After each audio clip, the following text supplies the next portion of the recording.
This weekend, only at Macy's, it's our lowest prices of spring. How low? Diamond rings, pendants, and earrings, only $399, originally $1,500. Ninja blenders, now $89.99. And $395 men's designer suits, only $99.99. So if you're wondering why you should shop Macy's lowest prices sale, well, the name pretty much says it all. It's our lowest prices for one weekend only. Starts tomorrow at Macy's. Savings off already reduced prices. Exclusions apply.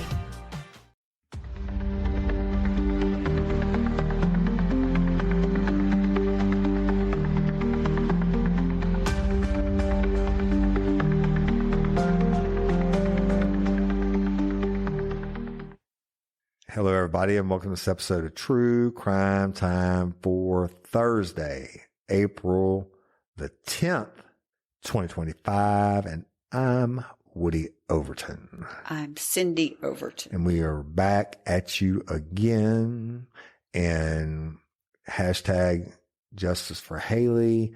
Y'all continue to send in your stuff to the powers that be. Now, I got to give props, and one of the first news stories is airing today. It's already working. Right. What lifers are doing, all the emails and the calls and everything that y'all are doing are working. To keep it up. We now have news media interviews. We have the DA has spoken and said, hey, we're going to do X, Y, and Z, and I'll update y'all tomorrow on a hashtag for Justice for Hailey episode. So important. It's never been more important than it is now to keep pushing. That's right. Even though we pretty much already got what we wanted, we want to do overkill. Right. We want to speak for Hailey, speak for that awesome family that never gave up. And you know what? It's going to be a success, and we're going to pick another family to do hashtag justice for, right. Another case. And we'll do it on Fridays. Mm-hmm. But there's nothing more satisfying than getting justice and putting some asshole in prison that thinks he got away with murder. Yeah. So let's do it, and we'll do it again in the future. I don't know how we're going to select the next case for sure yet or anything. We're working on that. But thank y'all for listening to this show. Love it. I love it. Love your comments. Love your reviews. Love everything about it. And we really don't have a script. And we have some stories that we think we're going to do, but a lot of times we just go off on tangents. So, yeah. But let's roll with it. You go. I went first yesterday. You go. Well, what I did want to say is this is a really good I'm eating crawfish this weekend. Modern day. I'm going to cut grass this weekend too. March, right? The lifers doing what they do, the call to action, and instead of picketing and doing all that, or be like Luigi and go kill somebody to get attention. Yeah. This is the right way to do it. Yeah. And I'm proud of our lifers for always stepping up. I'm very, very proud of each and every one of you. I truly, truly am, for taking the time. Even if a lot of you have done it in your own words, and I love that. I do continue to ask that you be respectful. I know some of you haven't been, and that's okay too. But I know you're pissed off, right? But think about how Miss Barbara feels. But keep doing it. Nothing exceeds like excess, and this will be so sweet, right? Yeah. We're not there yet. No. Keep pushing. No. Now, give us a story. So Thirsty Thursday. So this has been like a trending story, and I'm probably going to repeat myself a lot, kind of like yesterday when I was talking about and the day before, Compton and Sunset. And the day before. Yeah, I'm talking about our personal life. Because you didn't repeat yourself at all. I'm talking about our personal story or in our personal life. I wasn't talking about that. I was trying to throw shade on my shit. Okay. I'm going to throw shade on your shit. So we're going to go to Kuykendall Stadium in Frisco, Texas. Okay. So Frisco is a thriving community with top tier schools. It's by Tomball, Texas, and kind of outside of Houston. And that's for all you lifers that didn't know. I knew where Frisco was. Well, a lot of lifers don't know. That's what I said. That's for all you lifers that don't know. So on April 2nd at Kuykendall Stadium, there was like a track meet, right? And so there's tons of athletes there from obviously like every other track meet with tons of different high schools there ready to compete.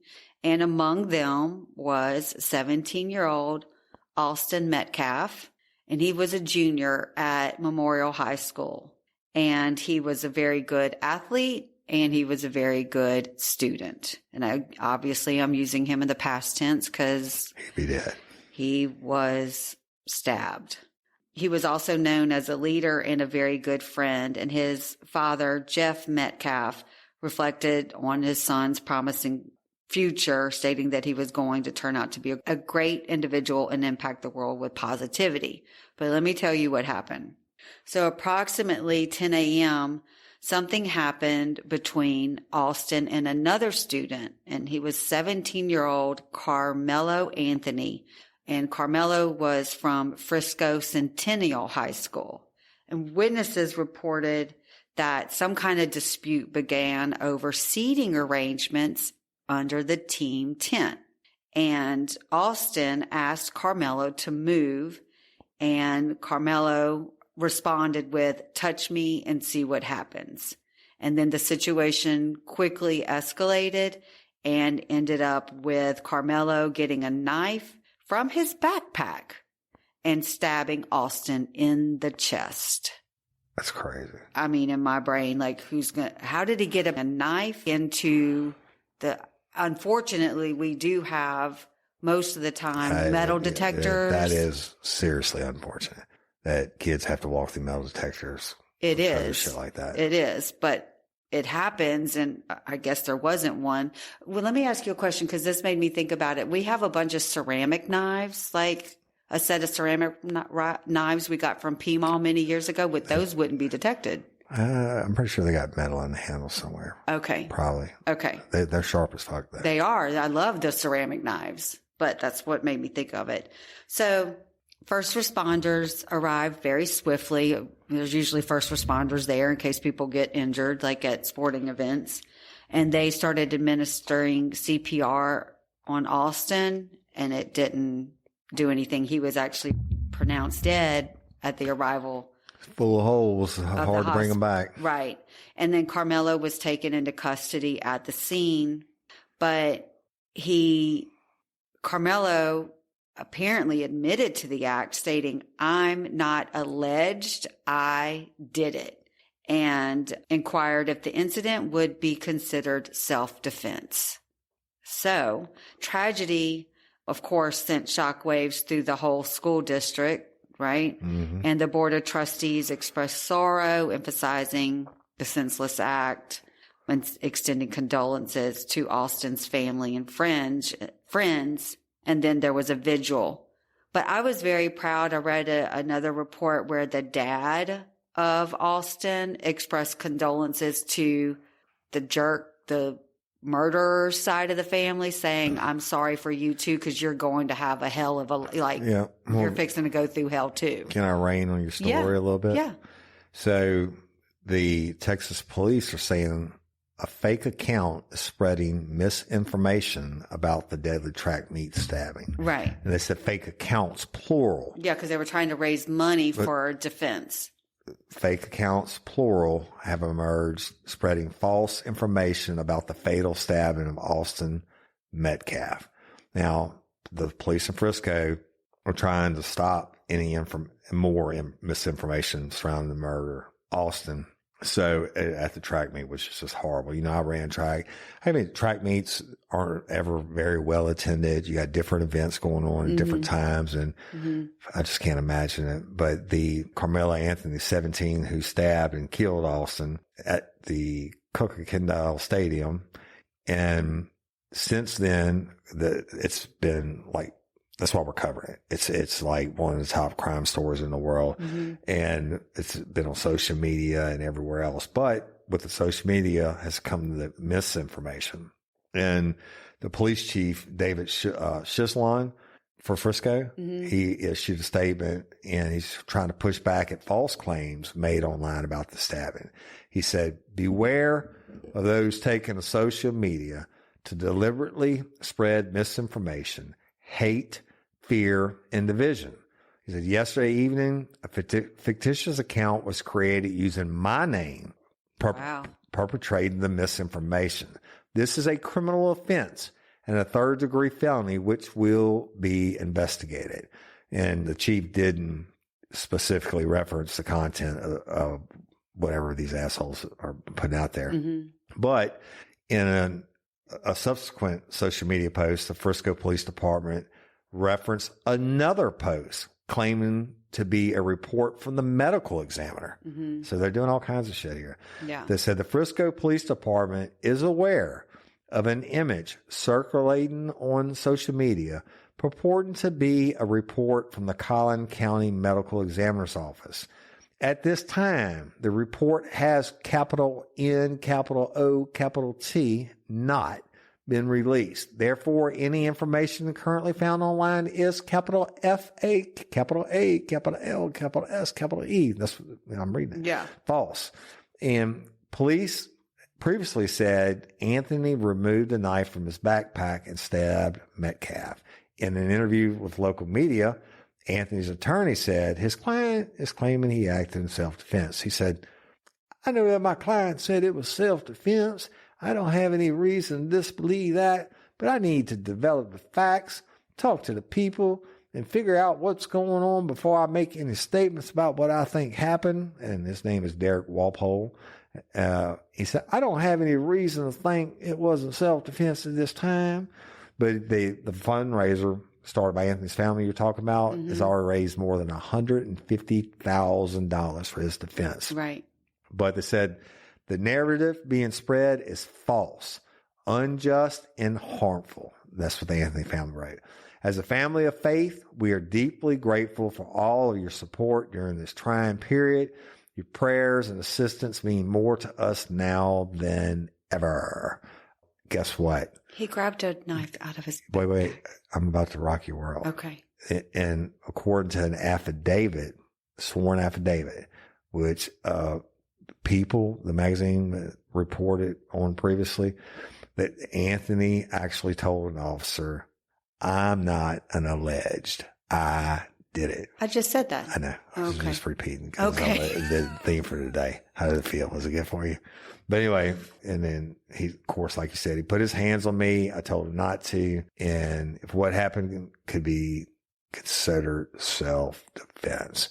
But the eyewitness, like said, it all started because Anthony, Metcalf asked Anthony to move from under the tent that had been set up for the high school track team. And Anthony was like, fuck you, I'm not doing it. So, and touch me, see what happens. Catch me outside. How about that? So there you have it.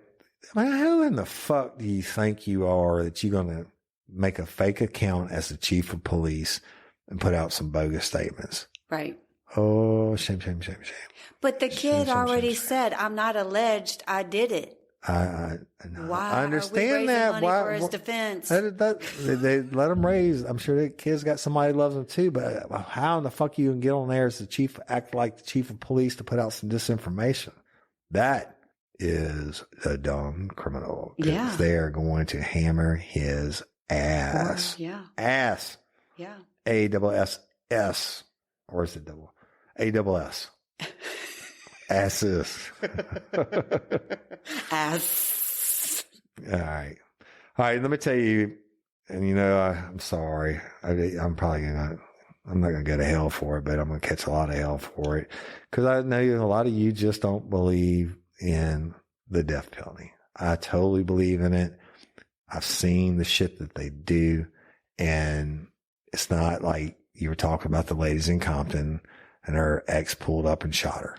You're not going to get killed. You're not going to get the death penalty for that. Mm-hmm. And it's not like the guy who had 16 life sentences who killed 3 other inmates, 2 of them child molesters. You're not going to get the death penalty for that. All right. But some people will. Mm-hmm. And we're going to go to the state of Florida. And I do not have to ask Siri because I know they'll kill a motherfucker in Florida. Right. And a guy named Michael Tanzi, who's 48 years old. Okay. His ass is up for the death penalty. And he's a Florida death row inmate who the local cops, when they got him, they said he was, quotations, a fledgling serial killer, right? And he's set to be executed. And this is a day, so maybe it already happened, but he's set to be executed tomorrow for the year 2000, rape and murder of a newspaper employee. Now, get it, right? Mm-hmm. It has extenuating circumstances. He raped this woman, tortured her, and then executed her. Right. Get it. Got the death penalty. But here's the deal. You are really going to love the lawyers in this one. Oh, good. Remember the guy in Louisiana, they ejected and said, you can't kill him because of his religion. Mm-hmm. He's got to be at peace and breathing and all this. Mm-hmm. This dude. He's not a Buddhist. He's what? Not a Buddhist. Oh, no. No. You want to take another guess? Satanist. If you guess this, I will quit podcasting forever. So let me proceed. His lawyers told the state of Florida they actually filed this. Now, never mind you that he could rape and murder an innocent woman, right? Mm-hmm. But he is 6'3" and he weighs 383 pounds. And his lawyers say you cannot execute him because he's too fat. Put him on a diet.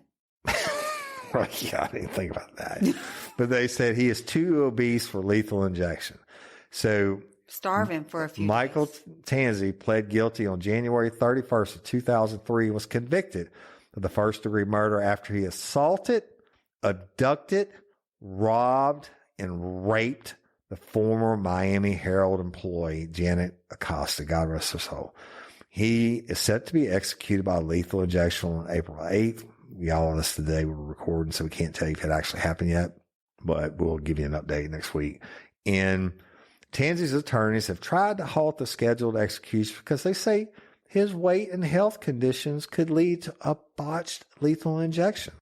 Now, Florida courts have denied any appeals to Tanzi's death sentence, and his only hope lies with clemency from Florida Governor Ron DeSantis, who he's already signed Tanzi's death warrant, or really his last chance, because I don't think DeSantis is going to, give him a nod because he's obese. The U.S. Supreme Court can still intervene at the last second. You know that phone you see in the chambers hanging on the wall? Yeah. So lawyers for Tansey, who's now 48, say he is morbidly obese and suffers from sciatica. Is that how you say it? Sciatica, the lower back pain, right? Yeah. That shit hurts. And he suffers from the back, say it again? Sciatica nerve. And they say that the lethal injection procedure might not work because of his weight and would leave him paralyzed but aware. Well, if we pay for condoms, let's get some semaglutide in him. And how are you maintaining that weight in prison? Paying for his, how are you maintaining that weight in prison? Because he got somebody on the outside putting money in his account so he can eat zuzus and zigzags and zing-zings and ramen noodles. But Tansey, like I told you, 6'3", 383 pounds. That was weeks before the death warrant was signed. Now, the Florida Attorney General's office said in response to Tansey's lawyers that they have not shown that the state's lethal injection would violate the ban on cruel and unusual punishment, which is, of course, naturally listed in the U.S. Constitution. They said Tansey fails to offer any support for his groundless assertion that the massive dose of etomidate, whatever it's called, that has been repeatedly and successfully used in Florida's lethal injection protocol will not work on him. That's according to the state. Now, on April 23rd of 2000, Tansey approached Acosta while she was on her lunch break and asked her for a cigarette. Mm-hmm. And this April, we're celebrating Earth Month. And it's the perfect time to think about the choices we make every day, especially the ones we don't always think about, like where we sleep. If there's one thing I've learned, it's the quality is sustainability. When you invest in something well made, it lasts longer. And that means less waste, fewer replacements, and a bigger impact on protecting our planet. That's why I love Avocado Green Mattress. Avocado makes certified organic mattresses, crafted with non-toxic materials in their very own zero-waste factory. They've already diverted 85% of their waste from landfills, and they're aiming for 90%. It's not just about comfort. It's about caring for the planet with every choice we make. And here's something I really love. Avocado is a proud member of the 1% for the planet. That means at least 1% of every dollar they earn goes straight to environmental nonprofits tackling climate change and protecting ecosystems. So when you choose Avocado, you're not just sleeping better, you're giving back. If you're thinking about upgrading your mattress, do it with purpose. Choose one that's better for you and better for the planet. Head to avocadomattress.com today and save up to 10% on certified organic mattresses. Dream of better for you and the planet. Women, Have you ever had one of those days where everything just feels off? Like you're stuck in the middle of a mystery and you can't solve it? Your energy's crashing, your mood's swinging like a suspect in an interrogation room. And no matter what you do, nothing adds up. Well, Cyndi has been there, and sometimes the real culprit is hiding in the shadows, is hormonal imbalance. Here's a twist. More than 1,000 hormone disruptors are living rent-free in our world, lurking in our food, our air, even our skincare.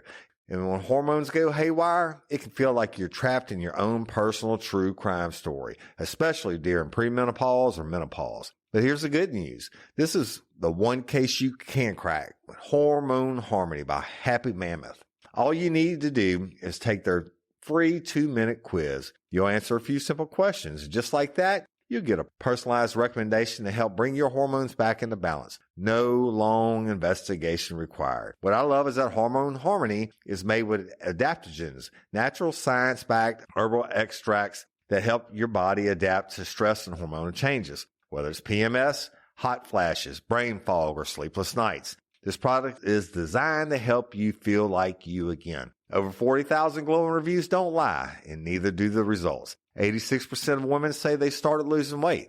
77% say their mood improved. And the biggest win, 100% say they feel like themselves again. For a limited time, you can get 15% off your entire first order at happymammoth.com. Just use the code RLRC at checkout. That's HAPPYMAMMOTH.com, code RLRC for 15% off today. The time he asked, hey, can I get a cigarette? And what time is it?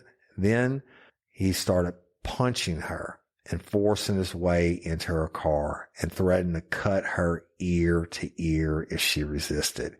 He drove south and forced her to perform oral sex on him at a Texaco gas station, threatening to cut her with a razor before tying her up in the back seat of his van. Eventually, he strangled Acosta to death at a Sugarloaf Key and hid her body in a secluded place. When he was caught a couple days later, the detective said in an interview he admitted to killing her, and he stated, and I quote, "If I had to let her go, I was going to get caught quicker. I didn't want to get caught. I was having too much fun." Right? Not done yet.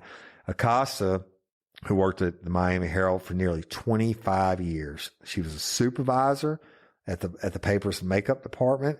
Former coworkers said she had a gentle but firm hand as she dealt with editors, in her daily thing. Her colleagues felt something was off when she didn't return from her lunch break. So they immediately contacted the police, her bank, and others. Now, their efforts are what helped detectives get the arrest on Tansey 2 days later. They said, "It makes me want to cry. Janet was the nicest person you'd ever want to meet." Carol Green, an employee of the Herald. She said, "I knew something was wrong when she didn't come back, but for God's sake, I didn't know this would be it." Now, Tansey, if he doesn't get a stay, and I don't think he's going to get a stay for eating too many ramen noodles, Tansey will be the 11th person in the United States this year to be executed and the 3rd person in the state of Florida. So Tansey. Everything that we know is what he confessed to the police when he was found and arrested. So what he said happened could have been 50 million times worse, and he's just given he's not. What is your experience? You don't know. If he says, "I threatened her to do this and I made her give me a blowjob," what are the chances that he's just given minimal information? 50-50 chance. Some people will tell you the dead ass truth, and some people are going to minimize their involvement. Whatever. They got him. They got the juice. Yeah. And his ass is about to ride a needle, fat or not. And my point on the story being, that's the first time I ever heard that defense, but the point being, again, death penalty cases are death penalty cases for a reason. Right. It's not pull up and shoot your girlfriend at a stoplight. It's not rob a bank. Your dogs got out and killed your neighbor. Yeah. It's not rob a bank. It's a horrible series of things that nobody would wish on their worst enemy in this world that happened to them before they kill them. Yeah. Fuck them. That's why it's still a law of the land in most of the states. Tansey, fires of hell go burn a little bit brighter when you get there, big boy. Yeah. So you roll with something else. Fuck Tansey. I can't wait to tell y'all what his last words or what his last meal was. I'm hungry. Yeah. Yeah. What was Hell is hot, Tansey. Well, Cedar Rapids, Iowa, there was a mom of three, and she was pregnant. Okay. And this February 28th. And this woman's name is Brittany Hopkins. And she had, like I said, she had 3 kids, 14, 4, and a baby who hadn't even turned 2 yet. And she was expecting another. All right. And her family said that she was loving and she was a mother first. And days before her death, she told them she was afraid. She said that someone was watching her and she made the comment she might not make it home. Okay. So she kind of saw this coming, but police say Brittany had been bludgeoned to death and hit over and over with a hammer. Mm-hmm. Hammer. Nothing speaks a little bit of personal touch like killing somebody with a hammer. And then her body was stuffed into a comforter. Nice. And then loaded into a shopping cart. Okay. And left out like garbage. Nice. So witnesses came forward because they had seen a man named Donnie Dennell White a few days earlier having a interaction and actually assaulting Brittany. Detectives pulled security footage from the storage facility that witnesses saw, and they saw Brittany and White were there on February 22nd. So they got a search warrant. They went to White's home, and guess what they found? Bloodshed. A That's hammer, right. bloody hammer. Look, if you got to kill a motherfucker, Clean up your mess? No. Okay. You got to take the time to kill them, put them in a comforter, put them out in a shopping cart like trash. Wouldn't you think that $3 hammer, you'd get rid of that motherfucker too? You might, but The prisons are full of dummies. so there was blood spatter, bleach stained carpet shaped like a body had once been there, and a hammer. Yeah, nothing says like it. The hammer is the dead giveaway. And there's hair in the hammer Uh, and still and- blood. and skull fragments, I'm imagining. Everything that they needed, obviously, to arrest him. So Donnie Dennell White was 51 years old, and he was found hiding in Nevada. So he killed her, and he ran like a little bitch. And so now he's been charged with first-degree murder and something else because she was pregnant. Non-consensual termination of pregnancy. What state? We are in Iowa. Does Iowa have the death penalty? Here's what I found. So Iowa has carried out 46 executions between 1834 and 65. All of those executed were men. 43 were executed for murder and 3 for rape. And let's move forward to today. Well, they had it for a long time, and then they abolished it a second time in 1965. And to go to 2006, the Des Moines Register poll found that 66% of Iowa adults favored reinstating the death penalty. Mm-hmm. And in 2024 and 2025, a bill was proposed by Republican lawmakers to reinstate the death penalty exclusively for offenses of first-degree murder against cops. So that's a long way of saying no. Yeah. That motherfucker needs to get it there. Yeah. Maybe they can send him to that Arizona prison. The guy that's got 19 life sentences. I don't think you can. Would it be called extraditing? Yeah, I was joking. Just a total joke. drag him over the couple state lines. Total joke. Yeah. Yeah. Act like the crime happened. Totally get it. Don't get it. And it is what it is. So, well, we have not been pressing the button today, Mama, but I'm about to press it now.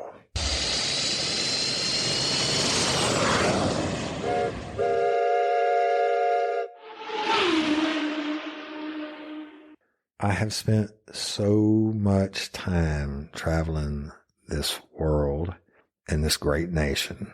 And, before the podcast and after law enforcement, when I was doing consulting work at an apartment in Dallas, just to be closest to the two airports, Southwest and American, and flew every day, almost every day. And still had 160 something nights in hotels that year on top of the apartment, on top of not being in Louisiana, and you were still school teaching. Flown drunk, flown sober, flown hungover, flown just about everywhere there is. And I've seen a few commotions in my time on planes, and I've had some harrowing situations, but nothing quite like this. Now this plane, I'm going to do this too. It's time for worldwide crime. This plane on Saturday, April the 5th, it had a 46-year-old man from Jordan. Not Michael Jordan. It wasn't his kid. I'm talking about Jordan, wherever that's at. That's one place I haven't been to. And he's just riding along on the plane and shit, hanging out, doing his shit. And until, I don't know if he was bored or he didn't like his drinks or whatever the fuck. But the plane was traveling from Kuala Lumpur, Malaysia to Sydney, Australia. And henceforth, I'm refer to the Australian cops as the AFP, the Australian Federal Police. And boy got up in the middle of the flight and decided he's going to open the door. Why do they do that? Exactly. So naturally, if I'd have been on the plane, I mean, if you get the door open, you're going to kill everybody. Right. Yeah, you're going to get sucked out yourself. And if your seatbelt's not on, your ass is going. Did you ever see that video a couple of years ago? The window busted out and the lady got sucked in, her body half in and half out. Oh my God, what a horrible way to go. But I mean, if you open a public service announcement 1002, if you open an airplane door, which I'm pretty sure they have latches and shit that cannot counteract that. But if you do this in mid-flight, you're going to die. Yeah. And you're going to probably kill everybody, which I'm pretty sure this dude knew about. So anyway, he attempted to open the rear emergency exit door of a plane that was, I told you, was going to Australia. And police said when he did that, he was escorted. He was escorted to a seat in the middle of the aircraft. And you would think that your ass is in enough trouble. When they say escorted, that would be how Woody Overton, the cop, would have wrote it up. Gently escorted escorted in the pavement. Means he got body slammed and drug up there. People are tired of this shit on airplanes. So if they take him put his ass in the middle of the plane, we'll be okay. Let the authorities get him when we get to the ground, right? Sit around him, and guess what? They weren't. So they set him in the seat in the middle of the aircraft, and he decides, fuck it. I'm going to open another emergency door. That's what I was thinking, because usually in the middle, there's another emergency door. But you're already being restrained and shit. Don't care. In the middle of it, he's probably like, fuck it, I'll be good, I promise. He would be like you on Survivor. I'll be good, I promise. I promise. And then let him calm down for a second. He bolts for another emergency door and tries to open it. Then they changed the wording a little bit. The man was then restrained by crew and passengers, during which he assaulted an airline staff member. That's how you cover he got licks, because I got one too. Yeah. It's all according to the AFP. Now, this guy, they don't say his name. Well, that he's been charged with 2 counts of endangering the safety of an aircraft and 1 count of an assault of crew of Division 3 aircraft, whatever that means. But each offense carries a maximum penalty of 10 years in prison. So Davina Copeland, the AFP's detective acting superintendent, he condemned the alleged actions of the passenger in a press release, saying the actions of this man could have had tragic consequences, and passengers and airplane staff shouldn't have to put up with unruly, violent, or dangerous behavior on flights. It shouldn't. Fuck no. Especially what you're paying for and everything else.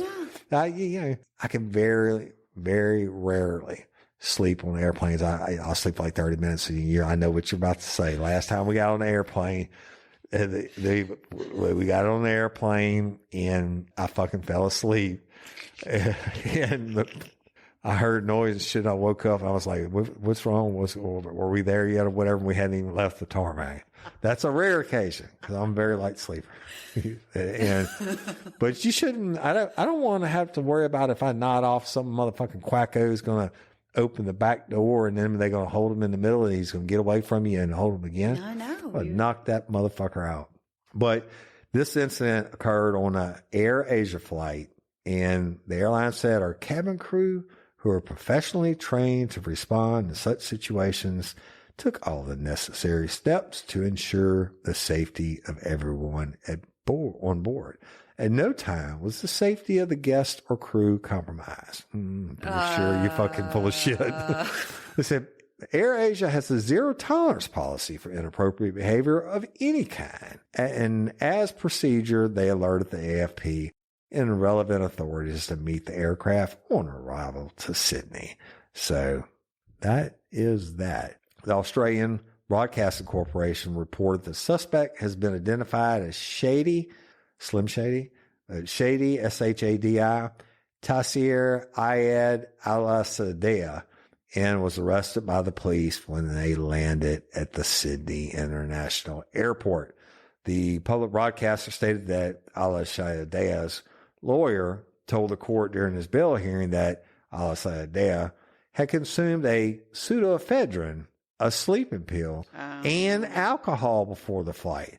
That counteracts each other. But the lawyer also said that his client does not remember the incident. Now, per the broadcaster, police stated that Al-Sadea allegedly choked a flight attendant who intervened when he attempted to open the second emergency exit. Several passengers also intervened. And Al-Sadea, who the broadcaster said was not granted bail, is said to be a Jordanian government employee who was traveling to Sydney to meet with other officials. He's due in court today. Well, that should be another PSA. Don't mix. I mean, come on, man. Pseudoephedrine. I mean, the best you can get out, that's mini thins back in the day. The best you can get off that is a little buzz. Alcohol. That does. No, all you're going to be is a wide awake drunk. Yeah. And he's full of shit. Yeah. They better search his internet search history. How to open up a door? No, but he might have terrorist ties and shit. Well, he might. And I'm not saying because of his name or whatever, but why else would you do that? I don't know. I guess because the pseudoephedrine he was so high, he wanted to go fly. You're looking at me like I'm the dumbest person. I was about to say that's the dumbest thing you've ever said.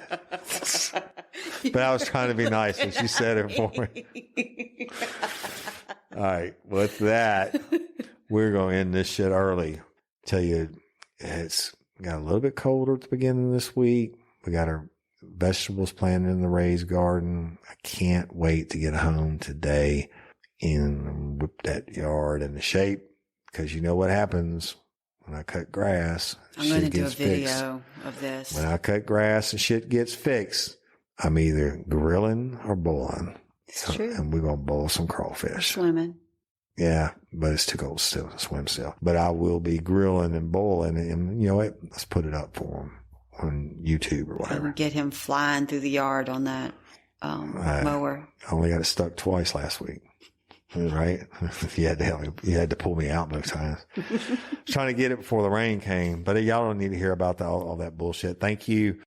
And we love and appreciate each and every one of you, even the ones who hate to hear me say that. Mm-hmm. I still love you. I think most still like hearing it. And that's it. I got nothing else. I don't have anything else. I mean, I've got plenty to say, but nobody wants to hear what I have to say. And your name is Cyndi Overton. And it is Cyndi Overton. Cynthia Ann Paraguay Overton. And my name is Woodrow Leo Overton Jr. We're the hosts of True Crime Time for this Thursday, and we will holler at y'all later. # Justice for Hailey. Peace. With so many options, why choose Arizona State University? For me, the only online option was ASU because of the quality. Their faculty was really involved with their students and care about your personal journey. The dedication to my personal development from my professors, that's been extremely valuable to me. Earn your degree from the nation's most innovative university. Online. That's a degree better. Explore more than 300 undergraduate, graduate, and certificate programs at asuonline.asu.edu.